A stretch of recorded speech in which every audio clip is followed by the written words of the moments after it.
बड़ी खबर, इजराइल पर हमले का काउंटडाउन शुरू। ब्रेक करिए। 48 घंटे बाद इजराइल पर ईरानी प्रहार। बड़ी खबर, अमेरिका में चुनाव होते ही ईरानी हमले का प्लान। ईरान की पहले से ज्यादा विनाशक हमले की तैयारी। ईरानी हमलों को लेकर वॉल स्ट्रीट जर्नल की रिपोर्ट में बड़ा दावा। सीधा आइए, ये फ्लोर ब्रेकिंग दूंगा मैं आपको। इस वक्त की बड़ी खबर ये देखिए, इजराइल पर हमले का काउंटडाउन शुरू।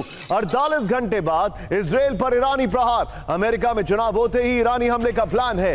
ईरान की पहले से ज्यादा विनाशक हमले की तैयारी है। चुनावी हमलों को लेकर वॉल स्ट्रीट जर्नल की रिपोर्ट में बड़ा दावा किया गया है। यह बड़ी खबर मैं दिखा रहा हूं, फुल स्क्रीन ब्रेकिंग दिखाइए। इसके बाद मैं सीधे आऊंगा पिनाक सर के पास। यह बहुत बड़ी खबर है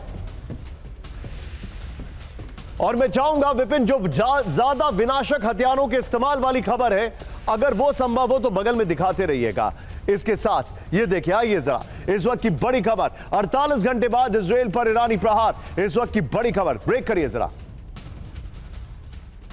ये देखिए जो जानकारी मेरे सामने आ रही है, ये देखिए अभी मैं आपके सामने, ये हमारा कैंपेन मोड चल रहा है, इसीलिए आपके सामने ये विजुअल्स लगे हुए हैं। ये देखिए, अमेरिका में चुनाव होते ही ईरान का इजराइल में बारूदी विनाश। ईरान 5 नवंबर के बाद कभी भी इजराइल पर हमला कर सकता है। इजराइल पर हमले के लिए ईरान की इराकी क्षेत्र का इस्तेमाल कर सकता है। ईरानी हमलों में 10 इस बार पहले से ज्यादा विनाशक वॉरहेड शामिल होंगे। ईरान अमेरिकी चुनावों के नतीजों को प्रभावित करने से बचना चाहता है। ईरान इस बार केवल मिसाइलों और ड्रोन तक ही सीमित नहीं है, यह रिपोर्ट आ रही है। डोनाल्ड ट्रंप की तुलना में कमला हैरिस को प्राथमिकता देता है ईरान, यह जानकारी आ रही है। सीधे चलिए पिनाक सर के पास, इस खबर की ब्रेकिंग लीजिएगा ऊपर। पिनाक सर, ईरान नहीं चाहता कि डोनाल्ड ट्रंप आए, जाहिर सी बात है, कासिम सुलेमानी वाला एपिसोड है। ईरान को पता है कि अगर उसने अभी इजराइल पर अटैक किया तो जो भी मोमेंटम होगा वो शिफ्ट हो जाएगा डोनाल्ड ट्रंप के प्रति। लेकिन मैं आपसे जानना जो चाहता हूं वो ये है कि क्या यह समझा जाए, और यह बहुत चिंताजनक खबर है सर, मैं आपसे जो पूछ रहा हूं, क्या यह समझा जाए कि अमेरिका का इलेक्शन पहली बार वो यह डिसाइड करेगा कि कौन से युद्ध की कितनी तीव्रता होगी? निशान, मुझे लगता है कि अमेरिकन प्लान जो है, अगर ईरान अटैक करे इजराइल, तैयार है, और जो नए प्रेसिडेंट आएंगे जो भी हो, उनको शायद ब्रीफ कर दिया जाता है कि ये सिचुएशन है। आपको मालूम होगा कि B-52 बॉम्बर्स भी उधर प्लेसमेंट हो चुके हैं उनके, मेरे ख्याल में इजराइल में ही होंगे या सऊदी अरेबिया में, कहीं ना कहीं कतर में, मुझे जगह मालूम नहीं, और एयरक्राफ्ट कैरियर वगैरह सब वहां पे है। पर ईरान को अब ये सोचना है कि इस बार अगर वो जिस तरह का हमले की धमकी दे रहे हैं, तो इसमें अमेरिका इन्वॉल्व हो जाएगा, क्योंकि B-52 बॉम्बर स्टेशन करने का एक ही वजह हो सकती कि ईरान पे बमबारी। और ये जो आप सैटेलाइट पिक्चर्स दिखा रहे हैं, ये तो इजराइल और अमेरिका के पास ऑलरेडी है, और शायद इससे बेहतर सैटेलाइट पिक्चर्स हैं। ये तो पब्लिक डोमेन वाले पिक्चर्स, जो हाई रेजोल्यूशन पिक्चर्स हैं वो सीक्रेट होते हैं, वो उनके पास ऑलरेडी है, तो वो तो सब देख रहे हैं कि क्या होगा। तो B-52 बॉम्बर जो है वो इस तरह के जो साइट्स हैं, मिसाइल साइट्स, उसको एकदम तबाह कर सकता है।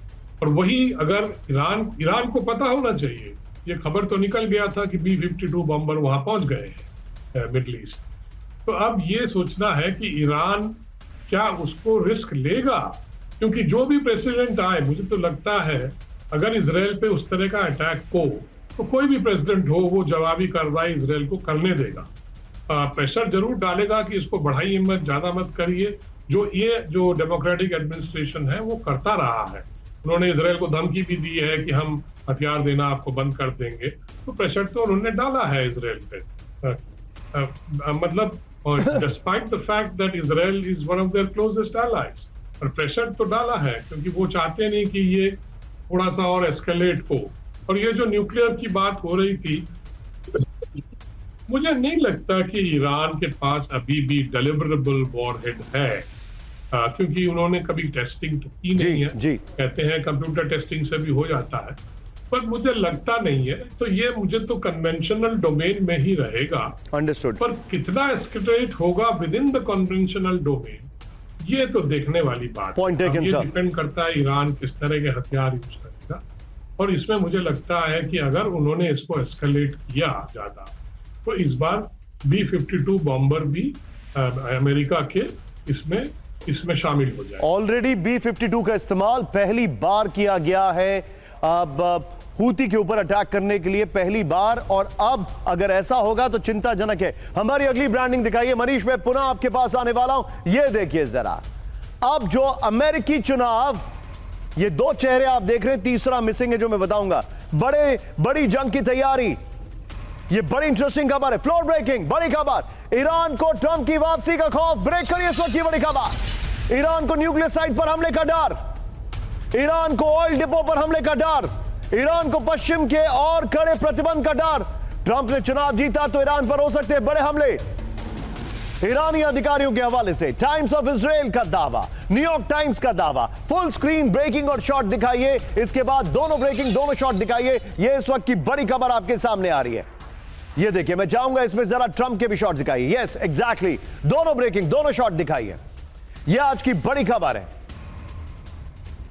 और मैं रिक्वेस्ट करूंगा यहां पर विपिन, हमारे पीसीआर में जो है विपिन, मैं चाहूंगा आपसे कि ये जब मैं इसका गोप्रो पढ़ूं तो 48 घंटे बाद वाली खबर जो है, इससे पहले वाली ब्रेकिंग और शॉट बगल में प्ले करिएगा। आइएगा, ईरान को ट्रंप की वापसी का खौफ, इस वक्त की बड़ी खबर। ईरान को, आइए इसके ऊपर गोप्रो पर, ईरान को ट्रंप की वापसी का खौफ। ईरान को आशंका है कि ट्रंप अमेरिकी चुनाव जीत सकते हैं। डोनाल्ड ट्रंप ये हैं जिनका चेहरा यहां पर आपको दिखाई दे रहा है कि वो चुनाव जीत सकते हैं। ट्रंप जीते तो ईरान पर हो सकता है और बड़ा हमला। बड़ी खबर, ईरान के न्यूक्लियर साइट पर हो सकता है हमला। ईरान में टारगेट असैसिनेशन बढ़ सकता है और ऑयल इंडस्ट्री पर प्रतिबंध लगाया जा सकता है। ईरान के साथ लेबनान, इराक, यमन पर हमले बढ़ सकते हैं। टाइम्स ऑफ इजराइल के हवाले से खबर, मैं चाहूंगा इसी खबर की ब्रेकिंग ऊपर रखिए। सीधे चलिए मनीष के पास। मनीष, बहुत बड़ी खबर है, चिंताजनक खबर है। मैं आपसे जो समझना चाहता हूं वो मुझे ये बताइए, डोनाल्ड ट्रंप के असैसिनेशन अटेम्प्ट के लिए ईरान को जिम्मेदार ठहराया जा रहा था। कासिम सुलेमानी वाला एपिसोड हम सब जानते हैं। यह इशू कि अगर ट्रंप नहीं आए तो ईरान जो है वो अपनी ताकत दिखाएगा, अगर ट्रंप नहीं आए तो रशिया जो है वो अपनी ताकत और दिखाएगा, अगर ट्रंप नहीं आए तो शी जिनपिंग ताइवान पर कब्जा करेगा। ये जो वहां पर जनमानस है उसके दिमाग में कितना है? क्या इसको इसी तरीके से ड्रम डाउन करने में कामयाब हो पाए ट्रंप? बहुत हद तक, देखिए बहुत हद तक ट्रंप इस बात को कन्विंस करने में कामयाब हो पाए हैं कि अगर वो नहीं आए तो फिर ईरान का प्रभाव बढ़ेगा, चीन का प्रभाव बढ़ेगा और इसलिए उनका आना जरूरी है। वहीं दूसरी तरफ अगर आप देखें तो मुझे लगता है कि बहुत हद तक अमेरिकी जो वॉर मिलिट्री इंडस्ट्रियल कॉम्प्लेक्स है उसने भी ये तय कर रखा है कि एक नए कमांडर इन चीफ के तौर पर ट्रंप को की जब अगर ताजपोशी होती है तो ईरान के खिलाफ मोर्चा शुरू कर दिया जाए। देखिए ईरान के पास दिन अब ज़्यादा बचे नहीं है। 5 नवंबर वो मुहूर्त है जिसके बाद अमेरिका को तय करना है कि अगले युद्ध के मोर्चे में ईरान के खिलाफ कैसे शुरू किया जाए। वैसे जब हम और आप बात कर रहे हैं तो थोड़ी देर पहले एक खबर भी आई है कि ईरान के IRGC के नंबर 2 एक कमांडर है, वो मारे गए हैं पाकिस्तान बॉर्डर पर एक एक्सरसाइज करते हुए। तो ईरान के लिए दिन वैसे अच्छे चल नहीं रहे हैं और ऐसी स्थिति में वो अमेरिका ने जो तैयारी कर रखी है, देखिए ये सब केवल दिखावे की तैयारी नहीं है, Manish, I really thank you. आप सुबह सुबह 5:45 बजे के खिलाफ एकदम फ्रेश, इतने जोश के साथ हमें चैट दे रहे हैं। आई रियली थैंक मनीष और उनके साथ कैमरा पर कपिल हैं। आपको मैं बताना चाहूंगा, मनीष इस वक्त न्यूयॉर्क से जुड़े हुए हैं, वहां पर सुबह के 5:45 बज रहे हैं। अब यहां से जाते वक्त मनीष का जो लगेज है वो ऑलरेडी वहां पर पहुंचा नहीं है। अब मैं एयरलाइंस का नाम लूंगा तो गड़बड़ हो जाएगा। उसके बावजूद भी look at his commitment. Thank you Manish, thank you so much, be with me Manish.